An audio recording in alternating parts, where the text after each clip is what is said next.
Welcome to another episode of Lore and More. On this episode, we are going to finish up with the Worgen, and this episode is called Worgen Galore becomes Gilneas gets tore. Now on today's episode, we continue the story of the Worgen, with that old archmage Argal and his insane idea to call upon the ancient Worgen to help save Gilneas and put down the Scourge. If they can. We will be bouncing back and forth between the Third War and the War of the Satire to explain all of this. So what are the Worgen, and how were they created? From the origins of wolf form Cauldron to Argal releasing these monsters into the world when we return. To start off, a little bit of the story of goofy old Argal back at it again, and as it pertains to this situation. Argal was once a royal mage and a very stout patriot of Gilneas, who was highly respected. He then joined the Kirin Tor of Galore. At this time, he is currently a resident of Volgon's Field in Silver Pine Forest, where all those Worgen hang out. However, not everyone was his fan. Some say his magic was too weak even to perform without the assistance of powerfully enchanted items, like steroids for those magic folk. Later, a Kirin Tor mage named Galore Dawnweaver, who was later raised as an undead, states that Argal is a charlatan of a mage, whose knowledge of spellcasting is whack as hell, and old boy isn't even worthy to clean the chamber pots in Galore. In fact, he's so whack, in training the Kirin Tor had to give him coloring books and crayons to explain some of this magical shit. Damn bro, that's cold. Now back to the Third War. These dead boys completely wrecked Galore. They destroyed that joint. They left it in utter ruins. Seriously, those Scourge rolled up on Galore like, "Hey bruh, heard you was talking shit." They smashed it. After the fall of Galore, Argal returned to the homeland of Gilneas. At this point, the Scourge, as we discussed in the last episode, had now reached the Greymane Wall on the northern border. King Greymane reached out to Argal to be the hero, and save the city. Even if he is a little crazy. Either way, old Greymane needed a Hail Mary to murk these dead boys. Now on to the origins of this ancient race. Finally. While Argal was in Dalaran before the fall, he learned of a mysterious, ancient, and powerful race of beasts brought out by the curse of the Worgen, where if bitten, or by drinking the blood of a Worgen, a human or a night elf would be transformed into this monstrous race of werewolves. They hunt in the wild and run on all fours. It's even rumored some of them pee on trees. Nice. After the transformation, the new Worgen would be overcome with rage and guilt, to the point they lose all of their humanity in past lives, turning them into a vicious, rage-controlled, mindless beast. Oh snap. Now the Worgen curse can be somewhat controlled by the means of learning to control their emotions, using medication, magic, and self-discipline. Worgen may resist being overcome by their feral instinct, but not truly be cured of the curse, and never actually will they return to normal. Now these are the ones that chose to become Worgen, such as the Wolf Cult. Now remember the Wolf Cult, you will hear of them again. So the Wolf Cult, or the Furry Boys Association, which is seriously ironic because I'm saying all this and I mean a Worgen. Wait. Oh, crap. Anyways, so the Wolf Cult. They decided that they are not a man and they are not a beast. Basically chill out doing werewolf type stuff, I guess. They even formed new social groups and societies, like the Blood Fang, the Night Bane, and the Blood Moon Pack. These Worgen are still a bit untamed and they do not play well with others. However, there are groups that, though they hunt and run on all fours, they are more disciplined and can coexist with others and outsiders. For example, my besties, the Gilneas Worgens. Apparently back in the day, the original Worgen, them OGs, were created during the War of the Satyr by the priestess Belrissa Starbreeze and the rebel Balar Fangfire. They wanted to find a solution to the wolf pack form.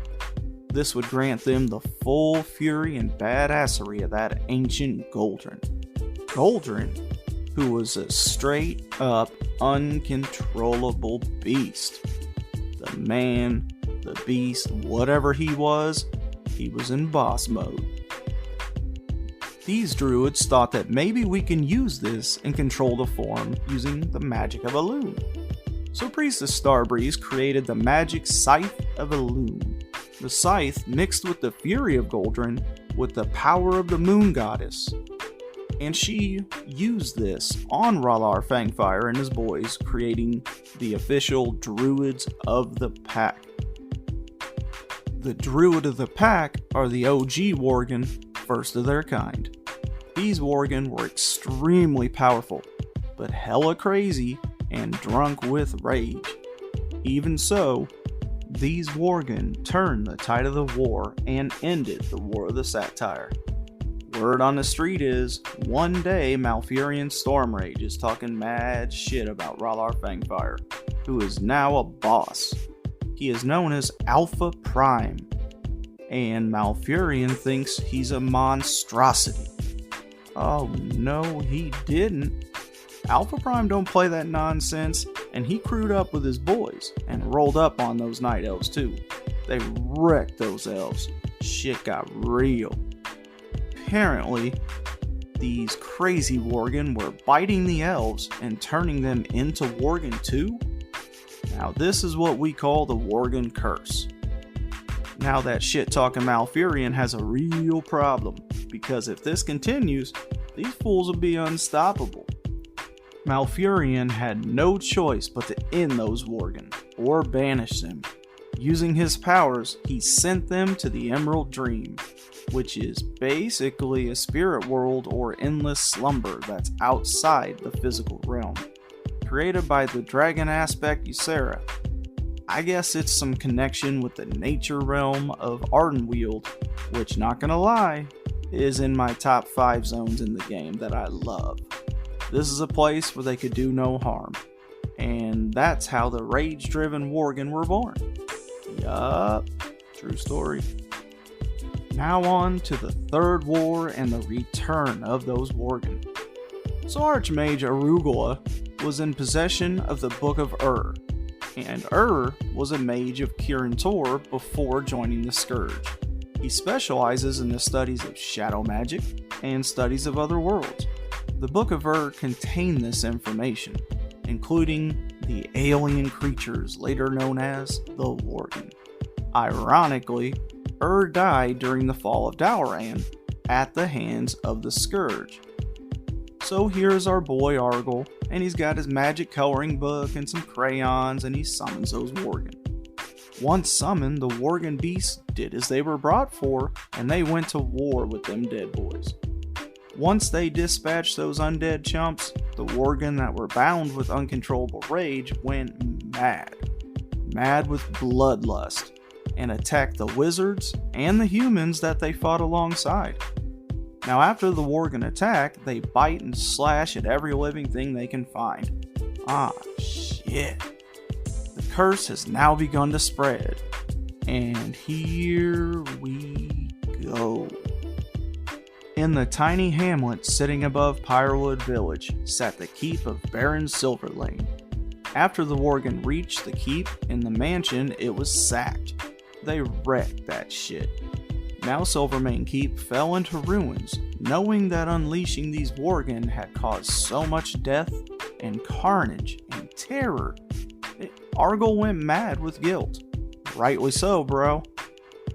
Now being called Shadowfang Keep, Argyle retreated with his new so-called children, the Worgen, to former Silvermane estate. Around this time, Argyle was introduced to Alpha Prime, R'hllor Fangfire. Argyle now swore all loyalties to Alpha Prime, and they crewed up and created the Wolf Cult. They were charged with retrieving that Scythe of Elune to gain full control of all Worgen.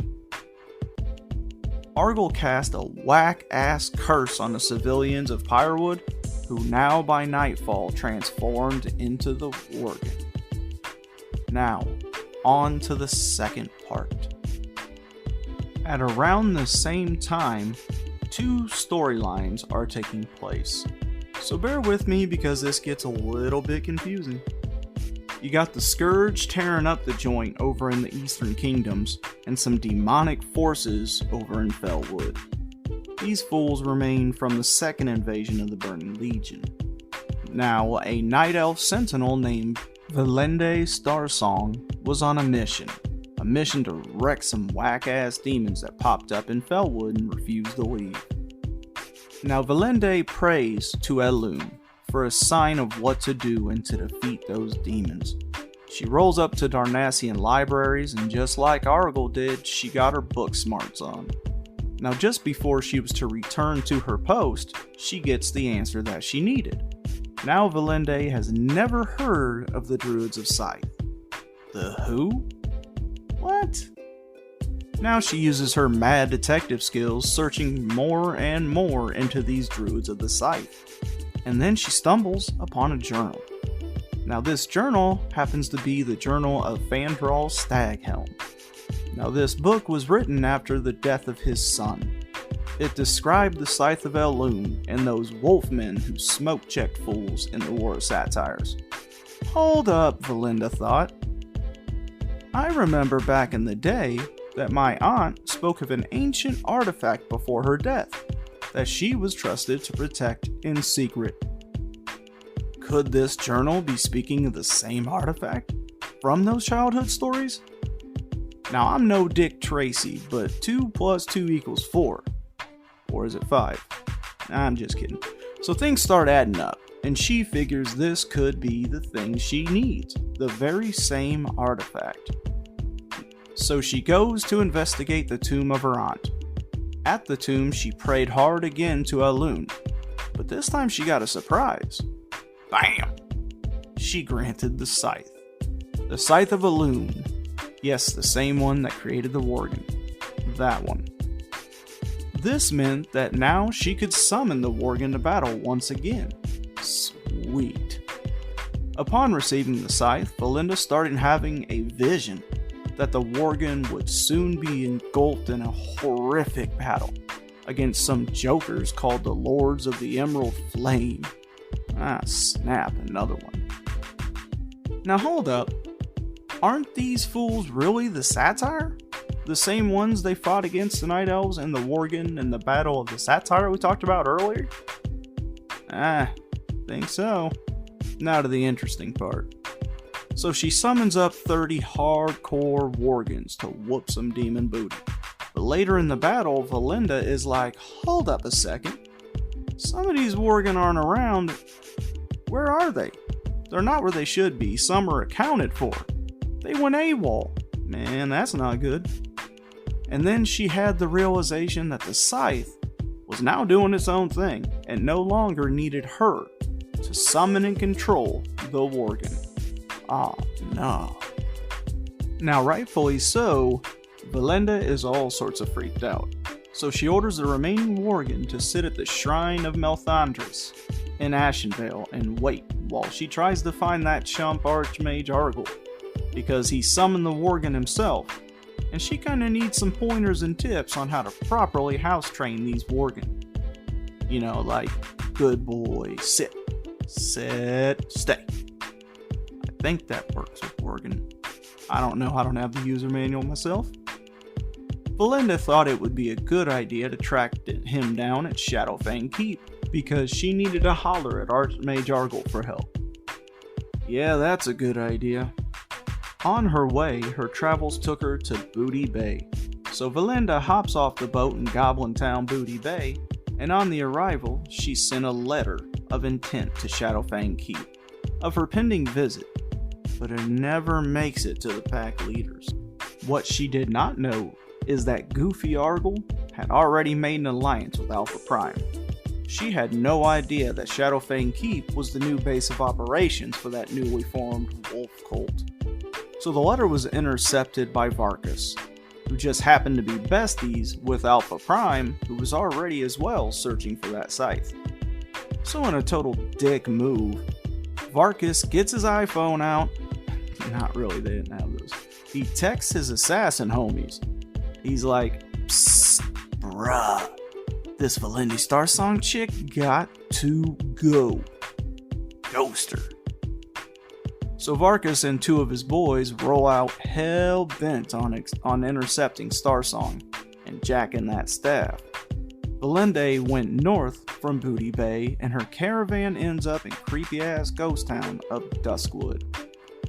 Knowing she was being creeped on by these fools that were trying to ghost her, she tried to hide in an abandoned mine called Rollins Doom.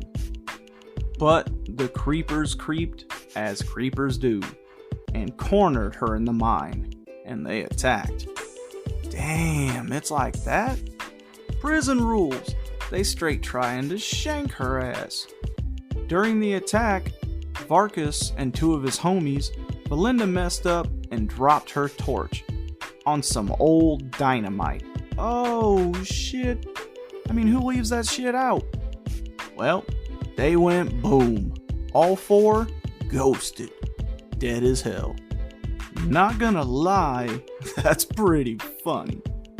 So not long after, the Defias Brotherhood is minding their own business, plotting, scheming, mining, and whatnot, to support their own scandalous stuff to wipe out Stormwind. The usual. When some random goofy Defias cult guy named Jitters, I mean really? Jitters? Like Jitters because he's all jacked up on Mountain Dew, or I don't know. Well anyways, so Jitters just happened to find the scythe. But he thought he hit the jackpot. Nah bro. As soon as he had hold of that scythe, those Worgen crept out of the shadows and ghosted his whole crew as they ran. Fool didn't see that one coming for sure. During the slaughter, Jitters pulled that every man for himself act and he dipped out. Goofy managed to lose the scythe during the escape too, so that was for nothing. So he makes his escape and hides out in a nearby barn on some random guy's farm named Sven Jorgen. No idea who that guy is. A few days later, old Sven left for Darkshire, and those Dark Riders arrived. That isn't good. The Dark Riders were on some gangster shit and wanted that scythe.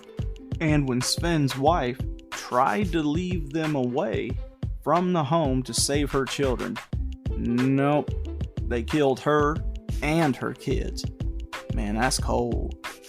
So now, the number of Worgen in Duskwood is growing and taking over areas like the Rotting Orchard, Rollins Doom, and the Brightwood Grove. There, the Night Pack is forming and bringing out new inabilities. They set up shop and built huts and practiced shadow magic, though they would even war among themselves when they thrived. The Duskwood Worgen, Duskwood's sect of wolf cult, and Silverpine Forest served Alpha Prime well. And all searching for the lost scythe of Elune. Both Miss Mantle Manor and Rollins Doom, the last place the scythe were ever seen, now serve as places of ritual and practice for these Worgen. Now we move on to that second timeline. So meanwhile, at the same time, the group of Worgen known as Terra Wolf Worgen Tribe that Valende made stay at the shrine in Ashenvale for a minute were still sitting and waiting until someone let them off the leash. And not much else is known about that crew. From that point forward, we don't know what happened to those fools. So, now Worgen wolf cults start popping up all over human lands, which coincidentally spread the curse. Now these new Worgen, as well as some really bad dudes, are searching for that lost scythe. Now we move into the Wrath of the Lich King part of the story. Whew, this is a long story. This part is important.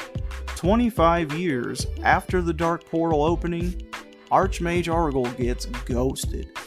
Man, they cut his damn head off, and then they buried him in an unmarked grave. Oh, snap.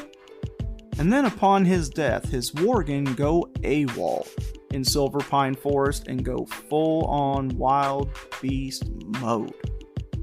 The Lich King himself hears about Argyll and brings that fool back from the dead. Well, that can't end well. Now the Worgen that Argyll commanded, the Blood Moon, teamed up with the Lich King's Scourge to fight in Northrend. Bad dogs. Some went to places like Grizzly Hills, and some became Death Knights themselves.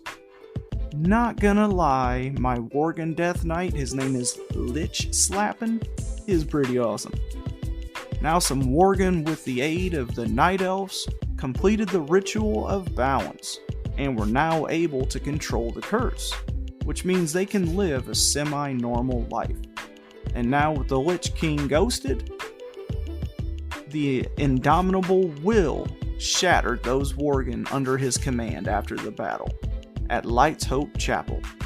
Their minds, too, are freed, and ladies and gentlemen, that is how we have the Worgen. Next time on Lore and More, I think we're going to explore a little bit about how the humans, as we know them, came to be. Thank you very much for listening, and I hope you enjoyed this episode. If not, it'll be alright.